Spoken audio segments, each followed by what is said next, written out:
Olá pessoal, bom dia. Então, dando continuidade à nossa matéria, na última aula a gente estava falando dos crimes contra a família, né? E aí eu fiz todo um retrospecto com vocês a respeito do conceito de bem jurídico, né? E da peculiaridade dos crimes face ao princípio da historicidade do direito penal e da própria adequação social. Então é nesse aspecto que a gente volta para concluir o artigo 235, que traz para nós a redação do que seria bigamia, e a partir daí trabalhar o artigo 236, que traz para nós o induzimento a erro essencial, tá? Ou ocultação. Bem, com relação a isso aí, nós trabalhamos na última aula o conceito de bem jurídico e eu quero novamente trazer essa discussão para os doutores para a gente entender, ademais, qual é o sujeito passivo ou quais são os sujeitos passivos do delito, para a gente entender quais são as vítimas do crime de bigamia. Lembre-se que bigamia nada mais é do que contrair alguém casamento já sendo casado. Então nós estudamos ali as elementares do tipo penal e diferenciamos a questão do casamento como um contrato do casamento religioso. Então não há que se falar em bigamia no caso do concubinato, no caso do agente que tem amante, no caso até do agente que tem união estável paralela a um casamento. Nós temos que entender a bigamia necessariamente quando ocorrem dois casamentos. E esses dois casamentos regulados na forma da lei civil, regulados na forma da relação contratual. E por isso, nós estudamos a natureza jurídica do casamento civil como sendo um contrato.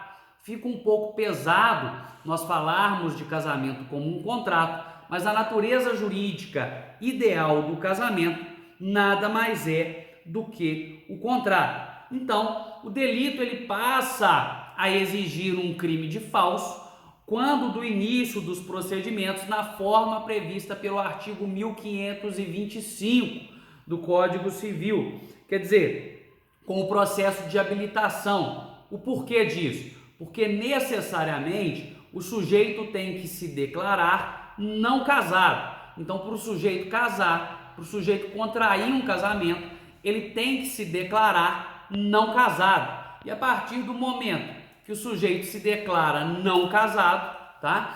A partir do momento que ele se declara não casado, sendo casado, nós temos aí um crime de falso, um crime de falsidade ideológica.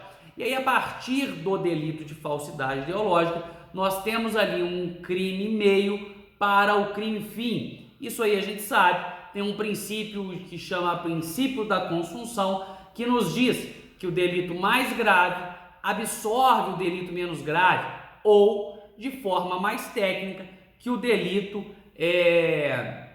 fim absorve o delito meio. Nós temos aí a falsidade ideológica como sendo o delito meio. Bem, fizemos essas observações e, a despeito do segmento da última aula, eu preciso frisar com vocês a diferença entre o casamento religioso, tá? E o casamento civil, a diferença entre a união estável e o casamento civil. Então veja que quando eu falo em bigamia, nós temos necessariamente dois casamentos civis. Não há que se falar em bigamia quando do concubinato, quando das relações entre pessoas que destoem da regularidade exigida no artigo 1525, né, do Código Civil. Bem, aí nós trouxemos alguns termos de jurisprudência à baila e eu pergunto quem é o sujeito ativo e quem é o sujeito passivo do delito de bigamia. Veja-se, o sujeito ativo do crime, quem é aquele que comete o crime de bigamia? Bem, aquele que comete o crime de bigamia necessariamente é uma pessoa casada. Aquele que comete o crime de bigamia necessariamente é uma pessoa casada. Então, quando eu digo que o sujeito que comete o crime de bigamia necessariamente é uma pessoa casada, eu estou dizendo que bigamia é um crime próprio em relação ao sujeito ativo. Por que em relação ao sujeito ativo? Bem, é um crime próprio em relação ao sujeito ativo porque exige uma qualidade especial desse agente. Qual que é a qualidade especial que se exige desse agente? Ser casado, tá? Em contrapartida, eu pergunto quem é o sujeito passivo do delito. Para nós entendermos quem é o sujeito passivo, indene de dúvidas, nós temos que estudar a objetividade jurídica do delito. O que se visa proteger com a tipificação do crime de bigamia? Nós temos aí o artigo 235 do Código Penal tipificando a bigamia. E necessariamente eu pergunto, o que seria a poligamia? Poligamia é o sujeito putão? É o sujeito que tem várias mulheres? Ou é a mulher que tem vários homens? Isso é poligamia? É o sujeito que tem várias amantes? É a mulher que tem vários amantes?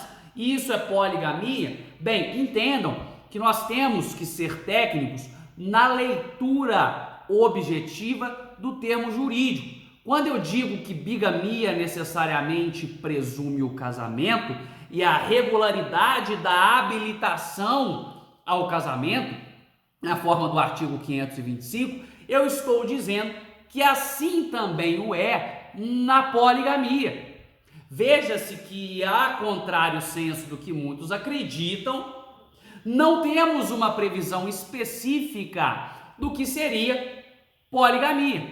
Sob outro enfoque, nós temos que entender a poligamia como uma espécie do delito de bigamia em concurso, como uma espécie do crime de bigamia em concurso. Por que uma espécie do crime de bigamia em concurso? Porque necessariamente, por ausência de previsão legal da poligamia, nós temos que a poligamia nada mais é do que o sujeito que contrai vários casamentos, não são 2 casamentos, são 3 ou mais. Então a poligamia é entendida não no sentido social da palavra, mas no sentido jurídico, nada mais é do que o sujeito que contrai 3 ou mais casamentos. E a consequência jurídica disso, para o direito penal, nada mais é, doutor, nada mais é, doutora, do que a incidência do artigo 235 por várias vezes, 2 ou mais, em concurso. Perfeito? Entremos aqui na questão. Hugo, veja-se que um sujeito de uma cultura avessa à brasileira, que reside no Brasil com várias esposas, esse sujeito comete o delito? Veja, indene de dúvidas que não. Uma, em razão do ato jurídico perfeito, se esse casamento com várias mulheres ter-se-á realizado em outro lugar, em outro país, em que é admissível essa cultura.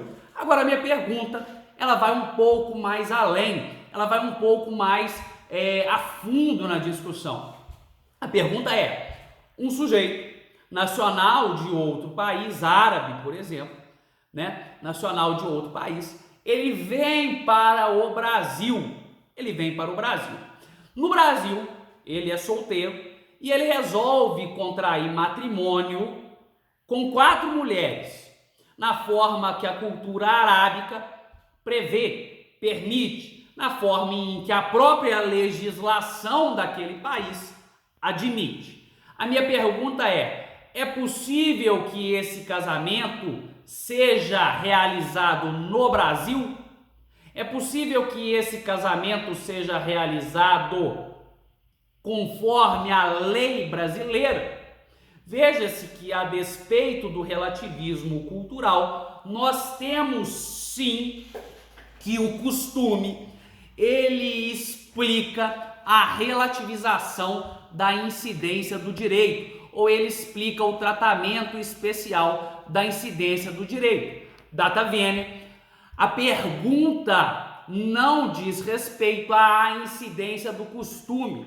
Então veja-se que eu estou propondo um debate técnico, objetivo, não necessariamente afeto à questão do relativismo cultural ou do universalismo cultural. Não é isso que eu me ponho aqui a debater. A minha pergunta necessariamente e está sendo uma pergunta objetiva, na verdade, dois questionamentos que divergem entre si, não são a mesma coisa. É possível que esse sujeito de cultura diversa, esse sujeito árabe, é possível que ele case em terra Brasília com 4 mulheres, por exemplo? É possível, a nossa segunda pergunta, que esse casamento seja realizado conforme a legislação brasileira? É a nossa segunda pergunta. Bem, vamos responder elas fazendo a leitura do que se espera do direito internacional e da normação, inclusive, das relações interestado. Veja-se que o agente que é de outra cultura, é nacional de outro país e está temporariamente no Brasil e ali se apaixona na forma como a cultura deles prevê por mais de uma mulher, por 4 mulheres, por exemplo, ele tem lá o harém dele e necessariamente é inexigível que o Brasil exija, né? Parece que a gente está duplicando, mas é a realidade.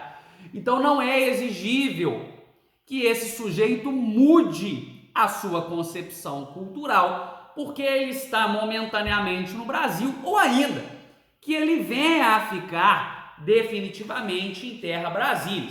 Então eu estou impondo aqui um respeito à cultura.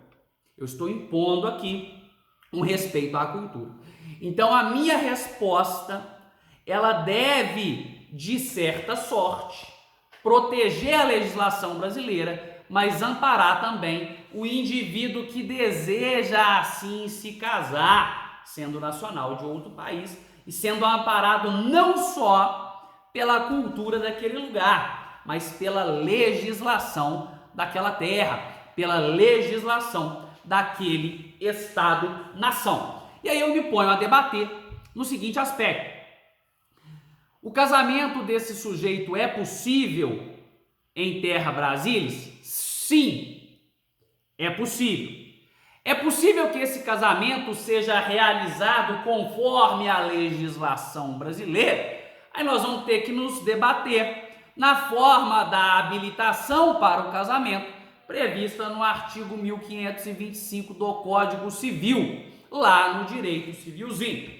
E aí, quando nós fazemos a leitura daquele dispositivo e percebemos que é necessariamente obrigado ao agente se declarar não casado, percebemos que esse casamento é impossível de ser regulado pela lei brasileira. Eis que a normação brasileira não permite a duplicidade de casamento, sob pena de bigamia, ou, no caso de concurso, sob pena de poligamia. Temos aqui um hard case, né? Um caso difícil, um caso em que temos que interpretar a legislação conforme não só as diretrizes do próprio Código Civil, mas segundo o bom senso. Veja-se que eu estou falando aqui de natural de outro país. Esse sujeito há um lugar no Brasil em que ele consegue praticar atos da vida civil na forma como a legislação daquele lugar em que ele é pessoa nacional prevê.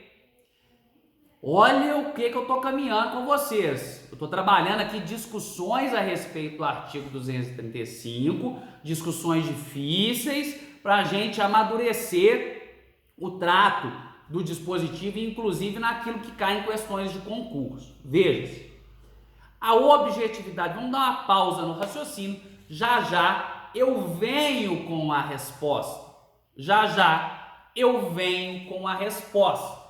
Note-se que o indivíduo, ele contrai casamento já sendo casado. A minha pergunta, ou as minhas perguntas agora, para a gente fazer um break e já voltar com a resposta lá do estrangeiro. Mas para a gente fazer esse break, eu quero que vocês entendam qual é a objetividade jurídica do tipo. E a partir da objetividade jurídica do tipo, quem é o sujeito ou quais são os sujeitos passivos do delito. E para isso, eu remeto novamente à análise feita a respeito do crime de falsidade ideológica. Eu disse que o crime de falsidade ideológica é um crime meio do crime fim. O crime fim, nós temos ali a bigamia. Por que nós temos uma falsidade ideológica lá na forma do artigo 299 do Código Penal? Porque a lei civil,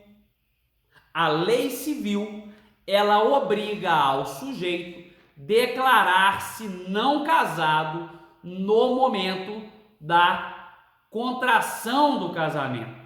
Percebam, queridos, que essa declaração do indivíduo não tem relação, novamente lhes digo, com o casamento religioso. Não entre na falsa e equivocada percepção de que o casamento religioso só pode acontecer uma vez, que a igreja não permite 2 casamentos religiosos, 3, 5. Aqui nós não estamos discutindo o casamento religioso. Nós estamos discutindo aqui o casamento civil como sendo um contrato.